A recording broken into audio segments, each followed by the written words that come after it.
আমি রাশিদা ফারুক। খামারের নাম হয়েছে সাদিয়া এগ্রো ফার্ম। আমার মেয়ে মারা গেছে, ওই নামে আর কি ফার্মটা আমি দিছি। তো এখানে দুম্বা, ছাগল, গরু, গরুর দুধ আল্লাহ রহমতে আমি গরুতে দুধ পাই গেলে 2 মণ 2.5 মণ করে দুধ হয় ইনশাল্লাহ। এলাকার সবাই আমাকে জানে আমি সলিড দুধ, এবং আপনারা নিয়ে ওইটা টেস্ট করতে পারেন ইনশাল্লাহ। আল্লাহ হায়াতে পাশে রাখলে, বাচ্চা থাকলে আমি জানি এভাবে সৎভাবে ব্যবসা করতে পারি, আর আল্লাহ জানি আমার হালাল রিজিক দেয়, এর মাধ্যমে জানি আমি হালাল রিজিক উপার্জন করতে পারি। এই দোয়াটা আপনারা আমার জন্য করবেন। আচ্ছা, আমরা আপনার পিছনে একটু ইতিহাস জানতে চাই। এই ফার্মটা করার উদ্দেশ্য কি এবং কিভাবে করেন? এই ফার্মটা মূলত আমার মেয়ে অল্প একটু জায়গা নিয়ে দিছিল। হ্যাঁ, যে মা এই জায়গায় গরু পালো, ও তো দুনিয়া তার নাই। প্রথম কয়টা দিয়ে শুরু করেছিলেন? প্রথম গরু ছিল আমার 5টা। সেইখান থেকে গরু আস্তে আস্তে আস্তে আস্তে বাড়তে বাড়তে 200-250 গরু ছিল। ওই যে 5ই আগস্টের পরে খাদ্যের দাম বাড়ার পরে তখন আর খাদ্য এত দাম দা কিনতে পারি না, তখন আমি কিছু গরু বিক্রি করে দিছি। অনেক গরু বিক্রি করে এখন অল্প কিছু গরু রাখছি। এতে যেমন 2 মণ 2.5 মণ করে ডেলি দুধ নামে, ওই দুধ বিক্রি করি। আল্লাহ রহমতে ভালো ইনশাল্লাহ। আবার আমার খামার থেকে কোরবানির গরু বানাইছি আল্লাহ বিক্রি করার জন্য? হ্যাঁ, বিক্রি তো করছি, কয়েকটা দিয়া দিছি, আর 4টা আমরা নিজেরাই কোরবানির জন্য রাখছি। আমার গাভীর বাছুর এগুলা। তো এখন কয়টা গরু আছে আপনার খামারে? আমার খামারে এখন 13টা গরু আছে। আর এই যে দুম্বা বা খাসি?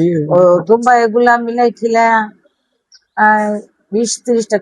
কয়েকদিন আগে আবার দুম্বা কিছু সার বিক্রি করছিলাম। একটা দুম্বা কত টাকা বিক্রি করা যায়? একটা দুম্বা 2 লাখ টাকা, আর 2 লাখ টাকা বিক্রি করা যায়। তবে এবার কোরবানিতে আশা করতেছি যে 3-4টা দুম্বা ছেড়ে দিব। এটা কি আপনি এখানে বাচ্চা দেয় না? বাচ্চা, ওই যে বাচ্চা আছে ছোট ছোট, এখন আপনারা দেখেন, চলেন আমার সাথে দেখাই বাচ্চা। আপনার কর্মচারীর সংখ্যা কতজন এখানে? এখানে 10-12 জন। কন্টিনিউ থাকে? হ্যাঁ হ্যাঁ, ওরা ধান শুকাইতেছে, আবার ওই যে ওই দুম্বা রাখতে আছে, ঘাস কাটতে আছে, সাইডে ঘাস আছে। ঠিক আছে। আচ্ছা, এই যে খামার নিয়ে আপনার কাছে কি, আপনার কি সরকারের কাছে কোনো চাহিদা আছে যে সরকার যদি আপনাদের জন্য কোনো আর কিছু ব্যাংক ঋণ বা খাদ্যের দামটা কমাইলে তো আমাদের জন্য বেশ ইনশাল্লাহ। খাতে তো এই তো গরু ছাইরা দিছি, নয়তো গরুগুলা তো দুধের গরু, কতগুলা গরু ছাড়ছি দুধের খাদ্যের দাম বাড়াতে, ইনশাল্লাহ। আমরা আপনার মাধ্যমে আপনি আমাদেরকে আপনার খামারটা আমাদেরকে একটু ঘুরে ইনশাল্লাহ। দেখাবেন। এখন আমরা একটু খামারটা আচ্ছা, ঘুরে দেখতে চল।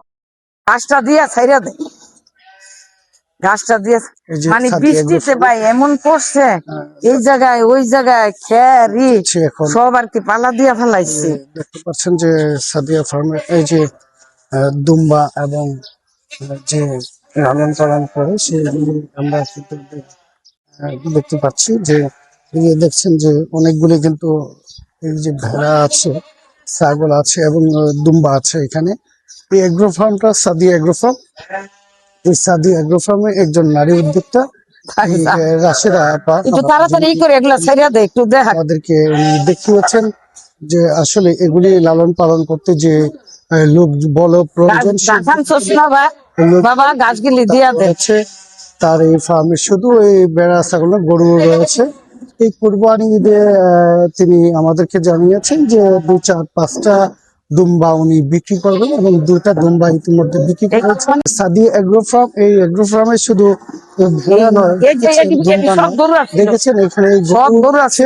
এই সাদিয়া এগ্রো ফার্মে অনেকগুলি তিনি লালন পালন করছেন এবং কুরবানির জন্য কিন্তু কিছু গরু তিনি করেছেন যে এই গরুগুলো উনি এই যে গয়াল, এই যে এটা হচ্ছে গয়াল, চিটাং থেকে আনছিলাম বাচ্চা, বুঝছেন নি? আল্লাহ দিলে একটা এমন বড় হইছে, বড় হয়েছে মাশাআল্লাহ। এটা কিন্তু এই যেমন আনছিলাম একটা বাচ্চা আনছিলাম, 2টা, দেখতে পাচ্ছেন যে অনেকগুলো গরু, 2টা গয়াল। একটু ভিতরে যান। আমাদেরকে উনি একটু ঘুরে দেখাবেন। এই যে আমাদেরকে দেখাচ্ছেন এই এগ্রো সাদি এগ্রো ফার্মের যে মালিক এটা রাশিদ, এটা হচ্ছে গয়াল আমাদেরকে এটার নাম না গয়াল। দেখছেন এই যে খাবারের জন্য ওরা দল বেঁধে চলে এসেছে এই সাদিয়া এগ্রো ফার্মের যে এই যে দেখতে পাচ্ছেন এই যে খাবারগুলি দেখতে দেখতে পেরেছেন যে আপনারা এই যে সাদিয়া এগ্রো ফার্মের যে এই যে দুম্বা রয়েছে, খাসি রয়েছে, ছাগল রয়েছে, আপনারা দেখতে পাচ্ছেন এই যে তাদের খাবারের জন্য কিন্তু চলে এসেছে। এই সাদিয়া এগ্রো ফার্মের যে মালিক রাশিদা, উনি আমাদের সামনে দেখেন আমাদের সামনে রয়েছেন, আমাদের সামনেই কিন্তু খাওয়াচ্ছেন এই দুম্বাগুলিকে। এই যে দুম্বা রয়েছে এখানে, আপনারা দেখছেন যে তিনি নিজের দায়িত্ব নিয়েই সবার সাথে উনি কিন্তু খাওয়াচ্ছেন এখানে। চমৎকার ভাবে খাচ্ছে এবং এদেরকে খাবার লালন পালন লোকজনও আছেন এবং মালিক নিজেও এর দেখাশোনা করেন এবং তাদেরকে খাওয়ার জন্য তিনি কিন্তু নিজেই পরিশ্রম করে যাচ্ছেন, তিনি দেখভাল করছেন। যে সাদিয়া এগ্রো ফার্মের যে গবাদি পশু রয়েছে সেই পশুদের খাবার তিনি নিজে থেকেই কিন্তু খাওয়াচ্ছেন, সেটা কিন্তু বিশাল একটা আনন্দের বিষয়। আপনারা দেখতে পাচ্ছেন তার সাথে যে লোকজনও আছে, তিনি এই যে এগ্রো ফার্মের যে দেশীয় খাবার, সেই দেশীয় খাবার খাচ্ছে কিভাবে দেখেন। এই প্রতিনিয়ত তারা কিন্তু এভাবেই দেশীয় খাবার দিয়ে এগুলিকে বড় করে যাচ্ছে এবং এগুলিকে আসলে বিক্রি করার জন্য তাদেরকে উপযোগী করে তুলছে। একটু বলবেন আপনারা কি কি খাওয়ান এদেরকে, এবং আপনি তো কয় বেলা তাদের খাবার দেন? খাবার একটু দুই বেলা। দুই বেলা কি কি খাবার দেন তাদের? তারপর বুটের ছোলা, তারপর থেকে তোমার হলো খেসারি ছোলা, তারপর হলো ভুট্টার পালিশ, সয়াবিন, মোটামুটি। আপনারা শুনতে পারলেন যে তারা কি খাওয়ায় এখানে। তিনি নিজে তদারকি করে সবসময় খাওয়ার সময় গবাদি পশুকে কি খাওয়ানো হচ্ছে সেগুলি কিন্তু নিজে তদারকি করে এবং নিজে সার্বক্ষণিক এই ফার্মের সময় দিয়ে উনি সময় দেন। তা ওনার পাশাপাশি ওনার ফ্যামিলির যারা রয়েছে তারাও কিন্তু এই ফার্মটাকে আরো উন্নত মানের করার জন্য সবাই শ্রম দিয়ে কাজ করে যাচ্ছেন, দিনরাত কাজ করে যাচ্ছেন। গাজীপুরের মতো জায়গায় এই যে সে গড় উঠে এখানে ভাড়া দিতে পারতো, সেটা না করে যে নারী উদ্যোক্তা, উনি একজন খামারি হয়েছেন, সেই খামারটা কিন্তু তিলে তিলে গড়ে তুলেছেন। দেখতে পাচ্ছেন যে গবাদি পশুর খাবার তৈরি করছেন, নিজে তদারকি করছেন।